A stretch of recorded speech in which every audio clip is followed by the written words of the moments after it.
Hi అండి. ఇప్పుడైతే నా కిచెన్లో కాలీఫ్లవర్తో పల్లి పకోడీ చేద్దాం. దానికి కావాల్సిన పదార్థాలు ఏంటో ఇప్పుడు తెలుసుకుందాం పదండి.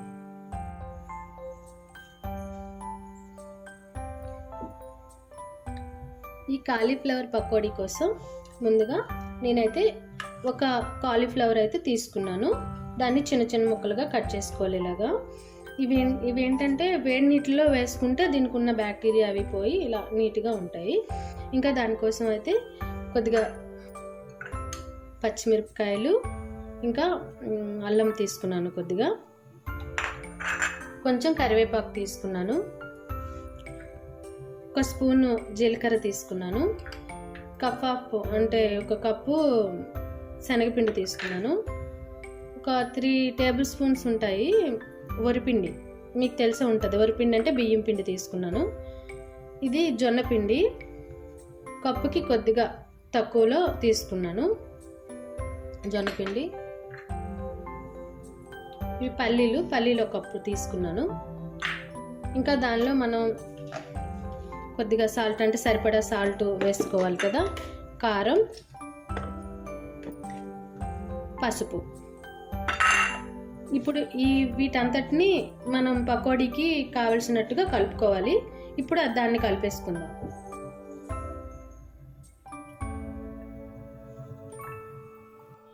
ముందుగా ఒక పాత్ర తీసుకుందాం. దానిలో మనం కోసి పెట్టుకున్న క్యాబేజీ ముక్కల్ని వేసుకుందాం. కాలీఫ్లవర్ ముక్కల్ని వేసుకుందాం. ఇలా నీట్గా చక్కగా వేడి నీటిలో వేస్తే ఇవి ఇంత వైట్గా వస్తాయి. ఇలా వేడి నీటిలో కడిగితే మనకంటే పురుగులు కానీ చిన్న చిన్న బ్యాక్టీరియాస్ కానీ ఉంటే అవన్నీ నీట్గా పోతాయి.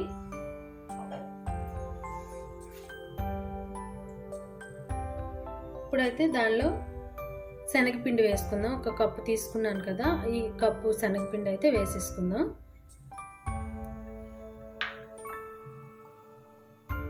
తర్వాత జొన్న పిండి వేసుకుందాం.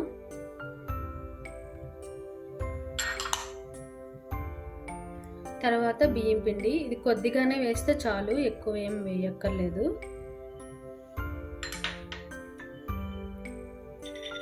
తర్వాత మనం పల్లీలు తీసి పెట్టుకున్నాం కదా, అవి ఇందులో వేసుకుందాం.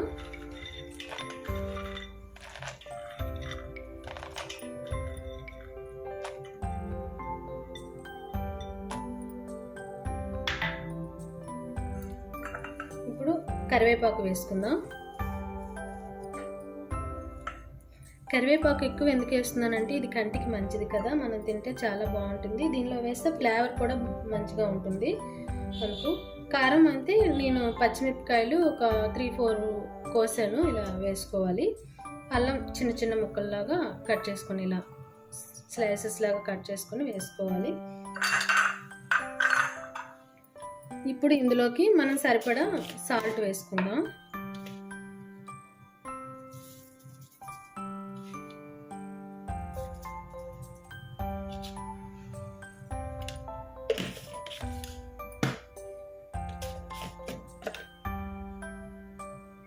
కొద్దిగా పసుపు,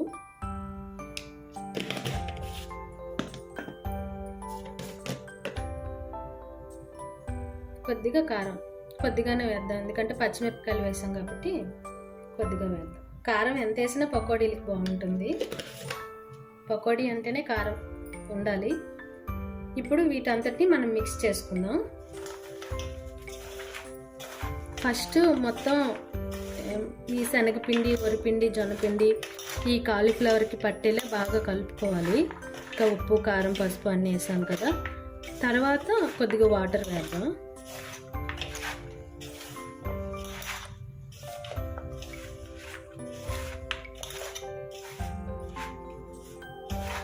చూసారా, బాగా కలిపాం కదా, అంతా బాగా పట్టింది దీనికి.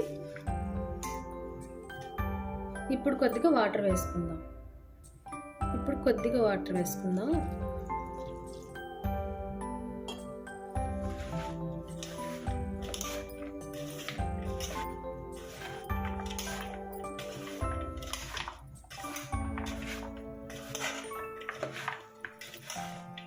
శనగ పలుకులు ఫ్రై చేసి ఏం వేయక్కర్లేదు. ఇలా వేసేస్తే నూనెలో వేస్తాం కాబట్టి ఫ్రై అయిపోతాయి కాబట్టి అవి ముందుగా ఏం ఫ్రై చేయక్కర్లేదు. ఇలా మొత్తం కలిపేసినాక ఒక హాఫ్ అన్ అవర్ మ్యారినేట్ చేసుకుంటే కాలీఫ్లవర్స్కి ఇవన్నీ పడతాయి. కారం, ఉప్పు అన్నీ చక్కగా పడతాయి. అప్పుడు మనం ఫ్రై చేసుకోవచ్చు.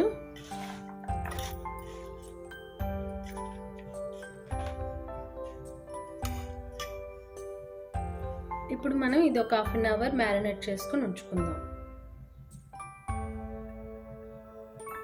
ఇలా అన్నీ కలుపుకున్నాం కదా వేసుకొని, ఇప్పుడు ఇదంతా ఈ కాలీఫ్లవర్కి ఉప్పు, కారం ఇవన్నీ నీట్గా పడతాయి కాబట్టి ఒక అరగంట సేపు ఇవి పక్కన పెట్టుకుందాం. ఈలోగా మనం ఆయిల్ ప్యాన్లో వేసుకొని వేడి చేసుకుందాం. ముందుగా మనం స్టవ్ ఆన్ చేసుకొని ప్యాన్ పెట్టుకుందాం.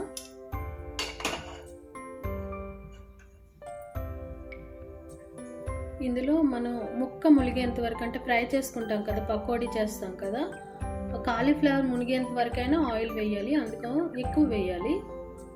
మనం తాలింపులో వేసేటట్టు కొద్ది కొద్దిగా వేయకూడదు. ముక్క ములిగేంత వరకు వేయాలి. ఆయిల్ అయితే బాగా మరగాలి, ఎందుకంటే పకోడీ చేస్తాం కాబట్టి ఆయిల్ బాగా మరిగితేనే పకోడీ బాగా ఫ్రై అవుతుంది. ఈ మాత్రం ఆయిల్ అయినా వేసుకోవాలి మనం. ఇప్పుడు ఆయిల్ అయితే 10 మినిట్స్ మరగాలి. ఇప్పుడైతే ఆయిల్ వేడెక్కిపోయింది, చూసారా, బాగా మరుగుతున్నట్టు కనిపిస్తుంది కదా. ఇప్పుడు మనం కలిపి పెట్టుకున్నాం కదా కాలీఫ్లవర్ ఇంకా పల్లీలు మొత్తం అంతా కన్సిస్టెంట్గా, దాన్ని అందులో పకోడీలాగా వేసుకుందాం, చిన్న చిన్న ముక్కల్లాగా.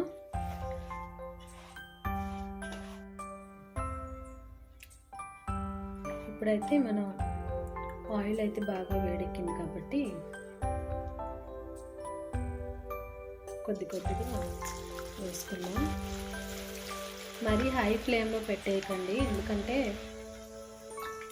వేయగానే మాడిపోతాయి. ఇలా లో ఫ్లేమ్లో పెట్టుకున్నాం అనుకోండి, అవి చక్కగా వేగుతాయి. లోపల కూడా అంటే పచ్చి పచ్చిగా అవ్వకుండా నీట్గా వేగుతాయి.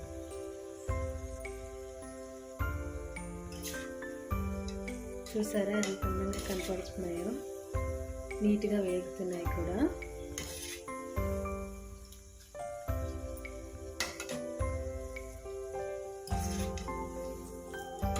ఇలా దోరగా వేయించుకోవాలి. ఇంచుమించు ఒక 10 మినిట్స్ ఇలా వేగాలి, ఎందుకంటే ఈ కాలీఫ్లవర్ కదా. యాక్చువల్గా అయితే ముందు ఉడకబెట్టేసి కూడాను కాలీఫ్లవర్ పకోడీ చేసుకోవచ్చు. నేనైతే మట్టుకు ఇలాగే డైరెక్ట్గా కాలీఫ్లవర్ ఉడకబెట్టకుండా వేసేస్తాను. ఇలా కూడా బాగానే పకోడీ అవుతుంది, ఫ్రై అవుతుంది. అందుకు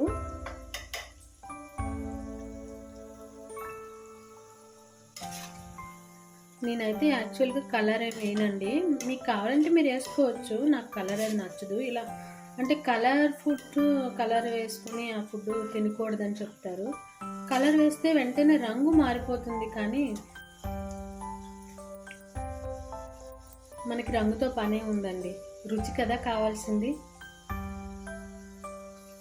మనకి ఇది ఫ్రై అయిందని ఎలా తెలుస్తుందంటే ఈ బుడగలు అనేవి వచ్చాయి కదండి. ఈ బుడగలు అంటే ఇవి ఈ పొంగులాగా వచ్చేది, అలాగా మెల్లమెల్లగా స్లో అయిపోతుంది, అంటే ఇది ఫ్రై అయిపోయిందని తెలుస్తుంది మనకి. అలాగే చూడండి, మనం వేసేటప్పుడు చాలా ఎక్కువగా పొంగులాగా వచ్చేది కదా, ఇప్పుడైతే తగ్గిపోయింది, అలాగే తగ్గిపోతుంది. అప్పుడు మనం తీసేయచ్చు. ఇప్పుడు వీటిని ఒక ప్లేట్లోకి తీసుకుందాం.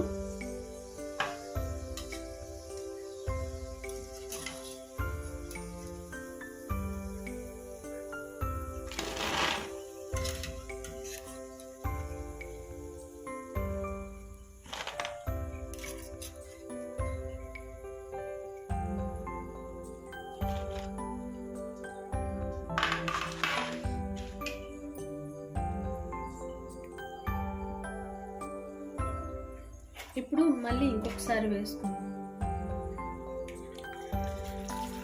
మీకు చెప్పాను కదా, వేసేటప్పుడు పొంగులా వస్తుందండి, ఇలాగేనండి. అంటే మనం ఫస్ట్ వేసేటప్పుడు ఇలా పొంగులా వస్తుంది, అది పూర్తిగా ఏగిపోయిందంటే అలా వస్తుంది. ఇందాక మీకు చూపించాను కదా, మీకు చూపించాను, అలా వస్తుంది.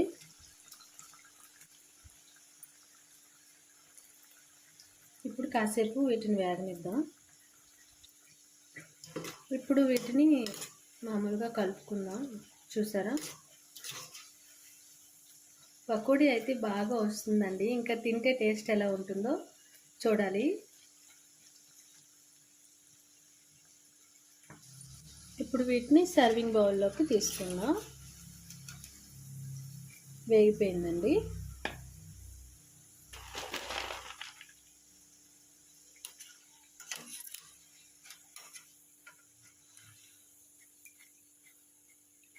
చూసారా ఎంత బాగా వచ్చిందో. కలర్స్ ఏం వేయకపోతేనే ఇలా మనకి న్యాచురల్గా కనపడుతుందండి. ఎందుకంటే కొద్దిగా పసుపు యాడ్ చేస్తాం కాబట్టి ఎల్లో కలర్గా కనపడింది. మనకి పసుపు యాంటీబయాటిక్ కాబట్టి చాలా బాగుంటుంది కూడా హెల్త్కి. చూసారా, కాలీఫ్లవర్ పకోడీ అయితే రెడీ అయిపోయిందండి. మీకు కూడా ఈ రెసిపీ కావాలంటే తప్పకుండా నా వీడియో చూసి నేను ఎలా చేశానో మీరు కూడా అలాగే చేసుకోండి. థ్యాంక్ యూ ఫర్ వాచింగ్ అండి. బాయ్. సబ్స్క్రైబ్ చేసుకోండి.